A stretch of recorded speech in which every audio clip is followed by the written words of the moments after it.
Assalamualaikum warahmatullahi wabarakatuh.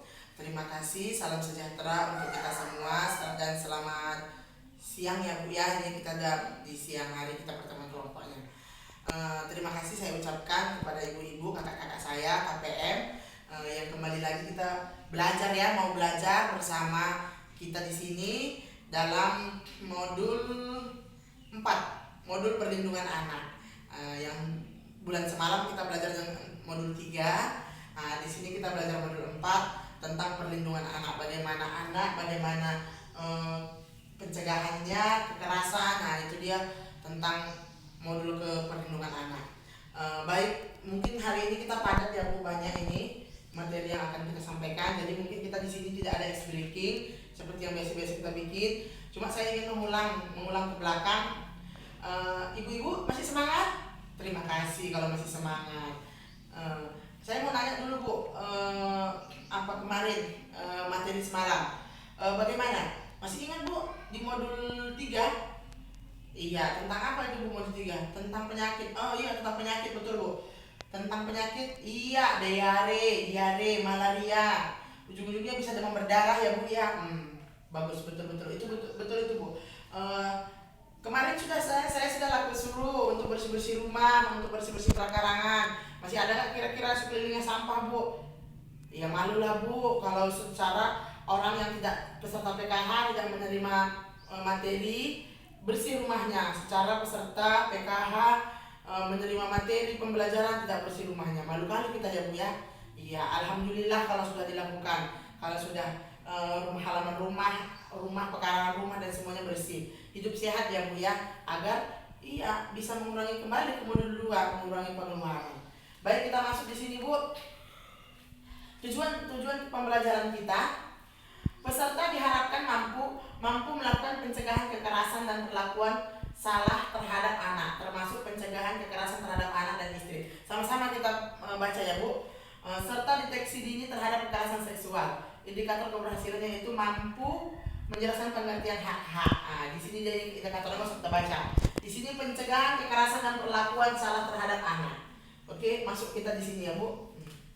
Pengertian anak. Anak adalah seseorang yang belum berusia 18 tahun, termasuk yang masih dalam kandungan. Itu anak Bu. Jadi kalau ibu-ibu ini anak, ya cuman yang bilangnya. Kalau ibu-ibu ya nggak anak lagi lah Bu. Ibu-ibu ya sudah dewasa ya kan Bu, nggak anak lagi. Ini undang-undangnya dilindungi oleh Undang-Undang Perlindungan Anak Nomor 35 Tahun 2004. Hak anak, ada haknya anak ini Bu. Anak ini punya hak. Anak-anak kita semua punya hak.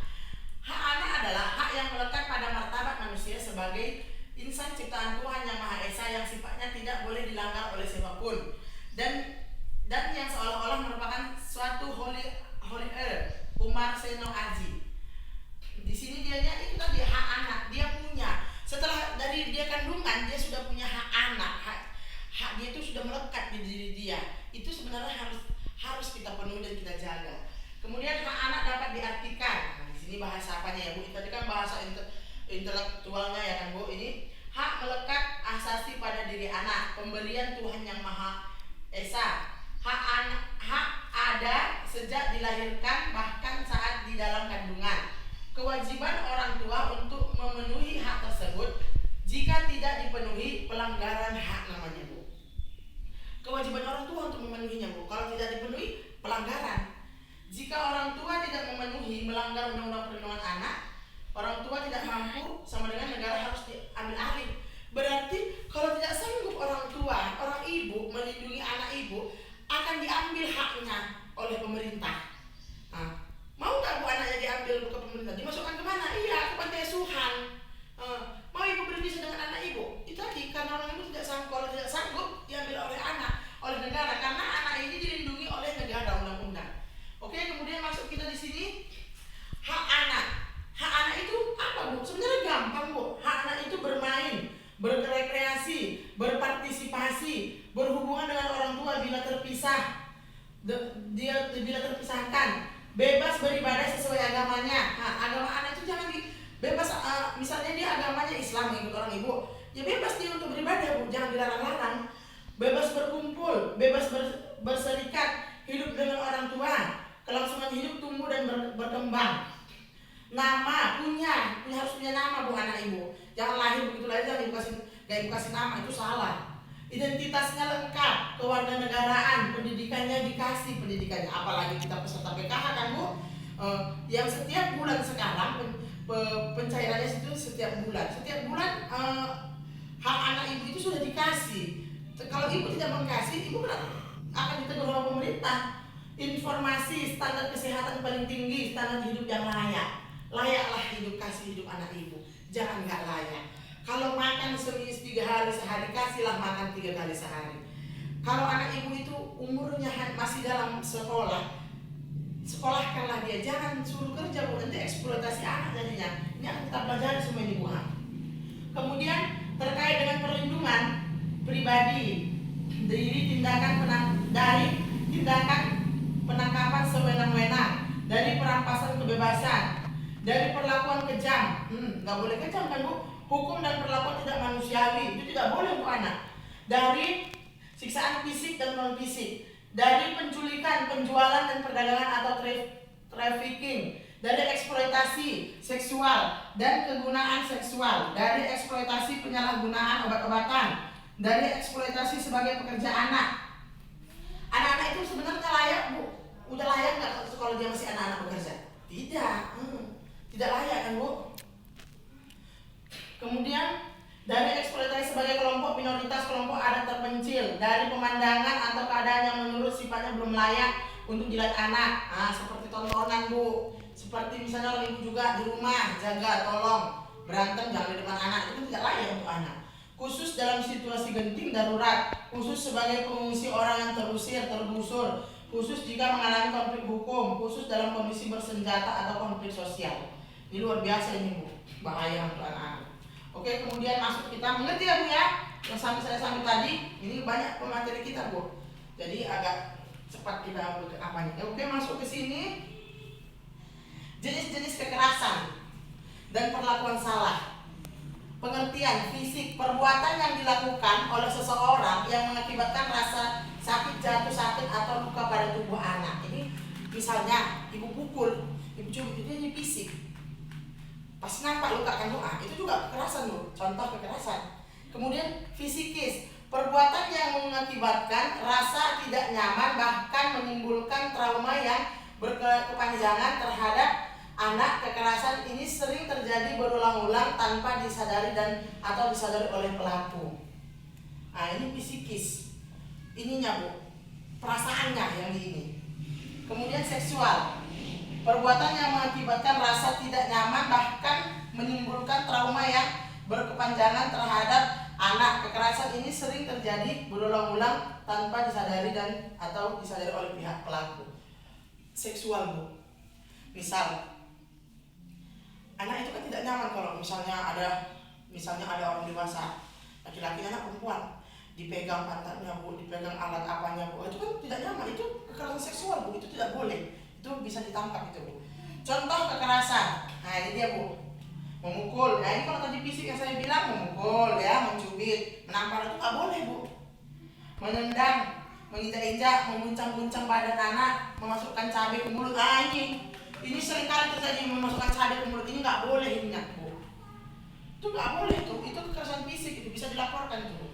Kemudian fisikis, ini dia tidak main tangan, tapi melototi anak, mengatakan anak bodoh, tuli, itu nggak boleh, tidak tahu diri, membanding-bandingkan, membenci anak, sasaran kemarahan, tidak menegur anak. Ibu benci sama bapak anak ini, sama suami ibu, tapi yang kena sasaran anak ibu. Itu adalah kekerasan fisikis, itu tidak boleh bu. Kemudian masuk seksual, yang tadi kan saya bilang tadi bu, pantat dicolek, alat kelamin diraba-raba, payudara diremas-remas, dipaksa melakukan oral, seks, diperkosa, disodomi, dijual ke mucikari dan lain-lain. Seperti ini tadi, ini tidak boleh bu, ini harus dijaga. Oke, masuk kita bu ke sini ya bu, deteksi dini kekerasan. Untuk menghindari ini semua tadi, ibu-ibu harus mengerti deteksi, harus bisa mendeteksi anak-anak orang ibu. Jadi jangan bu, lahirkan anak setelah itu biarkan, tidak boleh, itu tidak boleh. Deteksi dini, perhatian, makanya itu perhatian orang ibu itu penuh, itu sangat penting untuk orang ibu. Deteksi dini kekerasan terhadap anak. Tanda-tandanya bisa ibu pelajari. Tanda-tanda terjadi kekerasan seksual. Dilihat dari gerakan-gerakan tak wajar, kedua bahu terangkat sehingga menutupi leher. Ini gerakan refleks seorang untuk melindungi anaknya, melindungi tubuhnya. Kepala tertunduk ke dalam, kedua tangan dan kedua kaki menyimpuh erat, lutut tertekuk di dalam tubuh menekuk, mata berkedip-kedip, wajah pucat pasi dan lain-lainnya. Kayak anak orang ketakutan bu ini. Ini contohnya bu. Kayak ketakutan dia. Ini bahaya bu. Ini deteksi ibu. Kalau anak ibu udah begini, ciri-ciri ini kena apa? Dia kena apa? Ini harus ibu tahu ya. Bisa ibu telaah gitu, bisa ibu perhatikan. Kok anak saya kok kayak gini ya? Ada apa ya? Kenapa ya? Lanjut bu, masih semangat? Iya, terima kasih. Ini sangat penting untuk orang ibu ini, pembelajaran. Kemudian masuk kita ke tanda-tanda terjadi kekerasan seksual. Dilihat dari gejala fisik, sakit jika memakai celana dalam. Nah ini kalau untuk seksual ya bu, mana tahu anak ibu ada yang mengganggu. Sakit jika memakai celana dalam dan mengeluh kesulitan atau kesakitan saat BAB, buang air kecil dan buang air besar. Cedera pada buah dada, bokong, perut bagian bawah, paha, sekitar alat kelamin atau dubur. Memar di bagian tubuh atau gigi cedera atau tanggal saat pelaku melawan. Rasa panas dan nyeri di area genital dan terasa sakit jika disentuh. Cara jalan yang tak wajar, agak mengangkang. Ditemukan bekas bercak darah atau cairan di celana dalam anak dan kemudian ditemukan bagian pakaian yang robek atau kancing yang lepas karena ditarik paksa. Ini kalau anak ibu misalnya ingin diperkosa, disodomi, ini tanda-tandanya ibu lihat ya. Kemudian tanda gejala psikis, anak berubah ekspresi, pendiam, cemas, gelisah, mengurung diri, takut ditinggal sendiri, menunjukkan keluhan-keluhan fisik yang tidak dapat dijelaskan. Penyebabnya seperti pusing, sakit perut atau masalah makan, sulit tidur dan mimpi buruk diikuti menggigam. Sulit konsentrasi dan sulit belajar sehingga tidak mampu menyelesaikan tugasnya. Perilaku kemunduran, mengisap ibu jari, kemunduran, kemampuan bicara ngompol. Nah ini, tapi ada tengok juga bu, ada memang kebiasaan orang ibu ngompol, belum tentu juga seperti itu kan, memang biasa dia ngompol. Nah itu orang ibu harus paham juga, jangan gara-gara ngompol, bu anak saya kayaknya ngalami gejala psikis, dia ngompol. Nah itu kan mungkin ada juga, itu memang anak-anak yang dari kecil ngompolnya tidak berkurang gitu ya bu. Gejala psikis pada anak usia 13-18 tahun. Ini memang biasanya kalau kekerasan seksual ini biasanya anak-anak yang udah umur di atas 12, 13, 10 tahun ke atas. Karena kan kalau masih kecil dia mungkin belum kayak mana rasakan pelaku itu. Oke? Gejalanya keluhan fisik yang tidak jelas penyebabnya, kecemasan yang terus-menerus serta kegugupan. Agresif atau sebaliknya menutup atau menarik diri, curiga terhadap orang lain dan berpikiran bahwa hal buruk akan menimpa mereka lagi. Merusak diri sendiri untuk mengatasi rasa marah dan depresi, melakukan perbuatan berisiko tinggi seperti terlibat dalam penyalahgunaan nafza. Nafza itu apa ya bu? Narkotika ya bu ya. Bergabung dengan geng yang tidak jelas. Nah ini kalau anak-anak ibu kalau udah apa gini itu mau bu, larinya ke situ tadi, memakai narkoba, ikut-ikut geng. Nah, oke. Baik, ke bawah kita ya bu. Sikap dan perilaku orang tua jika anak mengalami gejala-gejala kekerasan seksual. Tidak panik, tidak marah. Tunggu saya jongkok ya bu ya. Tidak panik, tidak marah, peluluh anak erat untuk menunjukkan bahwa Anda sangat menyayangi mereka. Sampaikan bahwa tidak ada satu orang pun yang boleh menyakiti mereka. Dan apapun yang terjadi akan tetap memberikan perlindungan. Jadilah pendengar aktif tentang cerita dan pendapat. Mintalah pertolongan ahli lembaga pelayanan, laporkan ke polisi. Nah, kemudian ini hal-hal yang praktis agar terhindar dari kekerasan seksual.